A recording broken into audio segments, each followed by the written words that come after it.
Michael Affabage was the kind of man who made people pause when he walked into a room, not because he was loud, but because he carried the quiet confidence of a man who had seen the best of life and mastered it.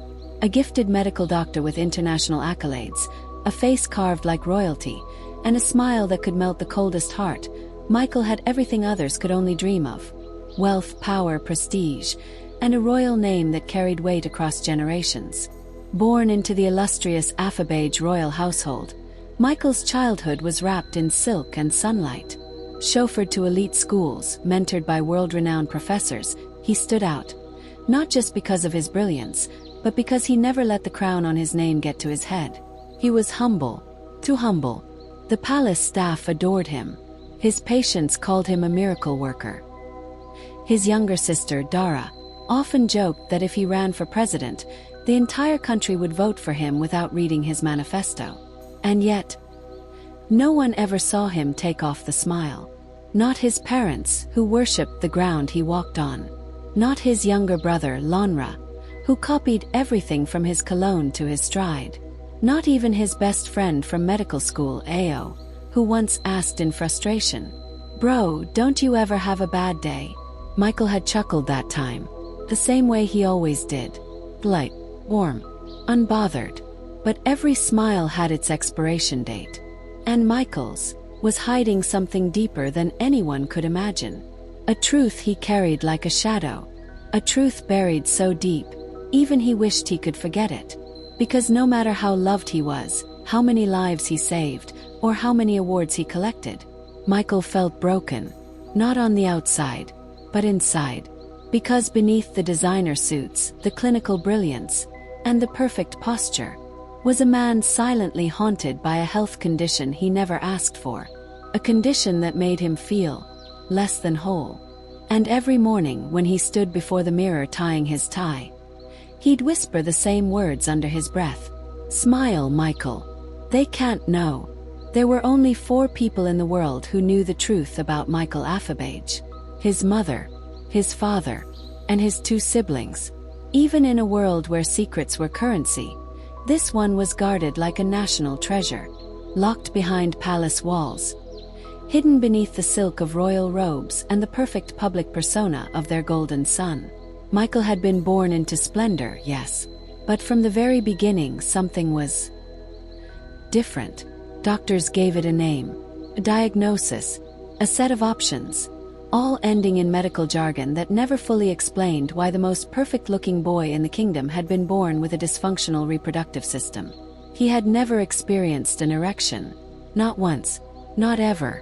Even as his friends in school began to boast about their first times, their first crushes, their wild teenage explorations, Michael just smiled and nodded, playing along. No one could ever know the truth. Not in a world where masculinity was power, where his royal lineage demanded heirs, where failure in that one area could make even the greatest man feel like half a person. So he buried it. He buried the shame under achievements, became the top of his class, graduated from Harvard Medical School, built a career that touched thousands of lives. And yet, at night, when the lights went out and the applause faded, Michael would lie awake, staring at the ceiling with the same silent question ringing in his chest. What is wrong with me? It wasn't just a condition. It was a wound. A wound that no amount of wealth, titles, or international recognition could heal.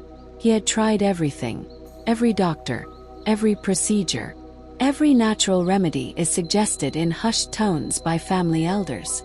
And now, because of his relentless search for a cure, the whispers had started. They began in the medical community. Then a royal aide overheard something. A cousin mentioned it by accident at a wedding. Now the gossip was seeping like oil through silk. He's not a real man. He'll never father a child. All that glory and no power. Even royalty has their curse. But none of that hurt as much as the dream. Because Michael had been having the same dream since he was a boy. In it, he was always back in the old neighborhood. Not the palace, but the dusty, laughing childhood streets he only ever visited in stories. And in this dream, a young girl, about his age, would appear. She was beautiful, brown skin like honey under the sun, eyes that knew too much for someone so young. And she always smiled at him every single time, like she knew him better than he knew himself. They would play, chase each other through alleys, sit by a mango tree and laugh for hours. Sometimes she would take his hand and whisper things he couldn't remember when he woke. But every time he did wake, his chest would ache.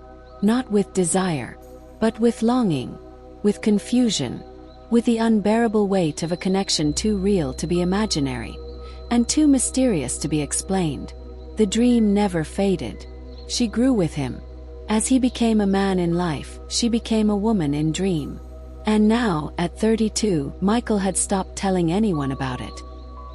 He wasn't sure what hurt more, his body that betrayed him, or the shadow of someone in a dream who seemed to know what he was missing. Who was she? Why was she always there? And why did he feel whole only when he was with her in sleep? In a quieter corner of the same city, far away from royal gates and marble hospitals, lived a young woman named Folashade. She had no crown, no lineage carved in gold, no mansion to hide her tears. But if Grace had a name, it would wear her face. With deep brown eyes that carried the warmth of a morning sun and a smile so steady it could fool even the most discerning soul, Folashade had become a light in her neighborhood. The kind of girl who remembered birthdays, helped you carry your market bag, and never turned away from the pain of others. And yet, she carried her own pain like a silent funeral. Folashade came from a modest family, the type that knew how to make 3 cups of rice feed 7 mouths. Her father was a retired schoolteacher. Her mother sold pepper and tomatoes in front of their home with the same energy one might expect from a CEO. They worked hard. They loved harder. But sometimes, love is not enough to solve the cruel equations of life. Folashade had always dreamed of going to university. She wanted to study English, become a writer, and someday open a school for young girls like herself, girls who had potential but not power. Instead, she found herself in a local fashion design school. Her parents scraped every kobo to enroll her. It wasn't what she had hoped for, but she embraced it anyway, with the same smile she gave the world. But behind that smile was a devastation she never chose. Folashade had never experienced a menstrual cycle. Not once, not ever.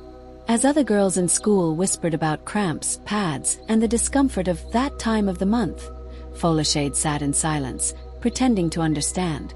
She would laugh with them, nod, ask questions as if she were just curious. But inside, she was drowning. When she turned 18, her parents finally took her to the hospital. After several tests, the truth came like a slap from the universe. Hormonal imbalance, damaged reproductive system, a womb too weak to carry life. She would never ovulate. She would never conceive.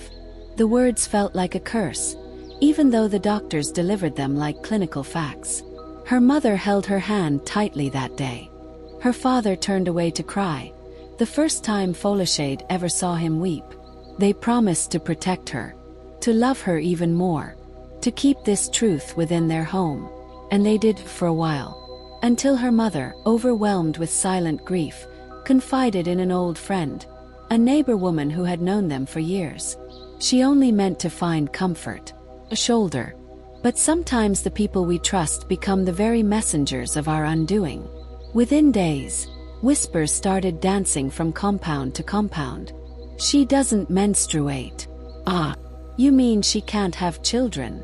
So fine and yet barren. God forbid bad thing, oh. Folashade heard the rumors like broken glass under bare feet. She would pass a group of women on her way to the tailor's shop, and they'd suddenly go quiet. At church, people gave her sympathetic stares, even as they smiled. Some aunties even offered unsolicited advice. Herbs, prayers, fasting. And at night, Folashade would bury her face in her pillow and cry until the sky turned pale. No one saw that part of her. The part that prayed desperately. God, if I can't be healed, then at least help them forget. But no matter how hard the world tried to shame her, she never let them win. Every morning, Folashade would rise with that same resilient smile. She would braid her hair, tie her wrapper, and greet everyone on her street with kindness. She helped her mother in the kitchen, attended fashion classes, and treated every customer like royalty. Because if pain had to exist, it would not define her. Not now. Not ever.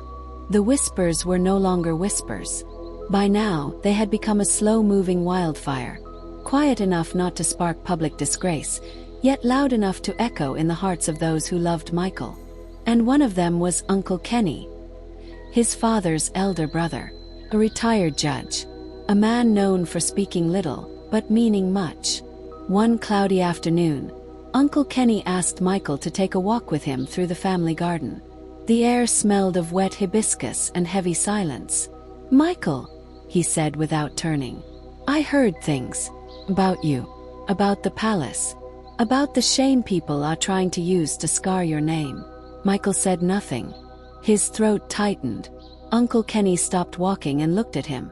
Not as a judge, not as an elder, but as someone who had once been young and broken too. "You can tell me the truth," he said.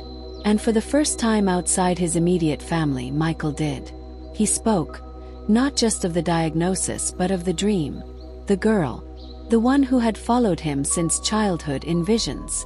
The one who grew as he grew. The one who called him Twinkle. "I used to call her Cheryl," he said softly. "I don't know why. I don't know who she is. But she always looked at me like she knew me. Like I wasn't broken." Uncle Kenny didn't scoff. He didn't dismiss it. Instead, he stared into the distance and nodded slowly. "She's real," he said. Michael blinked. "Sir." "The girl," Uncle Kenny repeated. "She exists. Maybe not here, maybe not now, but somewhere in this world, she's breathing. Waiting. Just like you." Michael laughed bitterly. "Uncle, it's just a dream." "No, boy," he said, his voice growing low and steady. "It's a prophecy. And you'll never know peace until you find her. Your souls are entwined. What you call broken, she carries the key to heal. And what she lacks, you carry.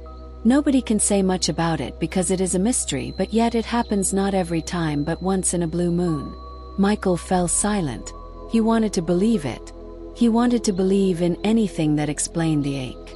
But reality had always slapped harder than dreams. That same week, the royal parents made a decision. Enough was enough. The rumors had to die. The image had to be saved. They found a woman. A beautiful, elegant lady named Omalala. Polish, smart, mysterious, but above all willing. She was heavily compensated to marry Michael and pretend that everything in their union was perfect. There would be no press, no cameras, just a quiet secret wedding in one of the palace's smaller halls, with a few powerful witnesses and no joy. Michael agreed, not because he wanted to, but because when your entire life has been a performance, sometimes silence feels like mercy. So he wore the agbada. He smiled in the photographs. He played the role. And Omalala, she played hers too perfectly. She held his hand like she loved him. She called him darling in front of the staff. She kissed his cheek at family events. But at night, they slept in different rooms, under the same roof but worlds apart. He knew her price. She knew his pain.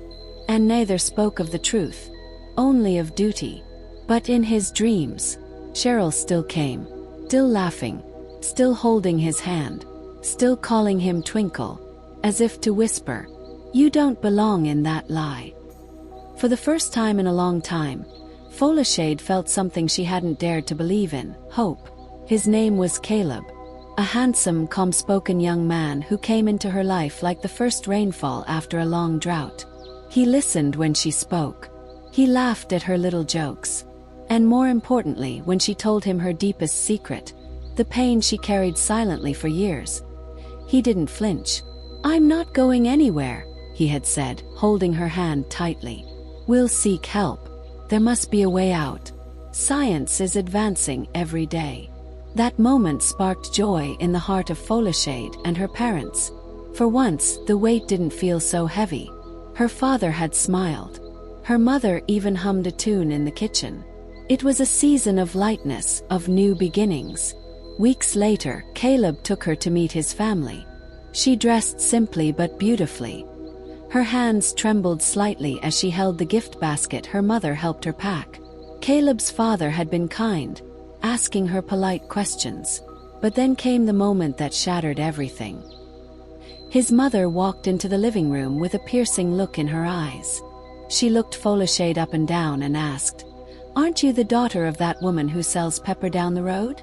Folashade managed a nervous smile, nodding. "Yes, Ma." Then came the blow, sharp, public, merciless. "I heard about you.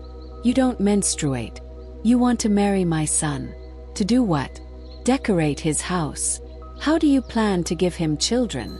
The room went silent. Caleb rose to speak, but his mother shouted him down, sending Folashade away in anger. Her voice echoed down the compound. Neighbors heard. Her dignity crumbled. Folashade didn't speak a word on the walk home. She just held back tears until the compound gate closed behind her. The moment she saw her mother, the pain burst forth. She ran into her arms, sobbing with every ounce of heartbreak in her. Her mother, who had fought this same shame for years, broke down too. They cried together, two women, wounded, weary, but still standing. At first, Michael tried to convince himself he had made peace with the secret wedding. After all, Omalala was stunning, and the palace tongues had quieted for a while. But just a few weeks in, the cracks started to show. Omalala became unpredictable. Some nights, she returned to the palace reeking of alcohol, laughing loudly and stumbling through the royal halls. On one occasion, the palace guards found her collapsed in the courtyard, dressed in a glittering see-through robe, whispering incoherent things to the wind. Michael was mortified. This wasn't the graceful bride he had imagined. This was a woman spiraling out of control. She began to parade through the palace dressed provocatively, smoking at the balconies while greeting elders with careless smirks. Servants exchanged nervous glances. The royal council whispered behind closed doors. But Michael said nothing, until the day everything shattered. He returned early from a hospital shift, entering the inner chambers with quiet steps. From the bedroom he heard laughter, not just Omalala's but a male voice. He pushed the door open. There she was, Omalala, lying half-covered on their matrimonial bed, playfully running her fingers across the bare chest of one of the palace's young male attendants. They both turned to him, not in fear, not in shame, but in laughter. Michael froze. The shame he once thought he had buried beneath silk bedsheets and royal robes rose again, but this time it burned hotter. Omalala had not only disgraced him, she had mocked the very institution they had pretended to uphold. And from that moment on, her name became a bitter joke on the lips of those in the palace. Michael was once again the subject of whispers. Despite the humiliation, Michael tries to maintain his dignity. He demands Omalala leave the palace quietly, but Omalala smirks and drops a bombshell. "If I leave, I'm taking the whole lie with me. Let's see how your perfect royal image survives that." She threatens to expose the secret arrangement behind their marriage, how she was paid to protect the family's honor and pretend to be his wife. Michael is stunned. If she speaks, the Afabage royal family's reputation will be dragged through the mud. Worse still, Omalala begins blackmailing him for more money. Each time he tries to reason with her, she raises the price and the stakes. Behind the palace walls, the situation turns explosive. The once glamorous wedding now hangs like a sword over Michael's head, threatening to fall at any moment. Watch out for the concluding part. Thanks for watching. Kindly drop your opinions at the comment section. Subscribe, like and comment.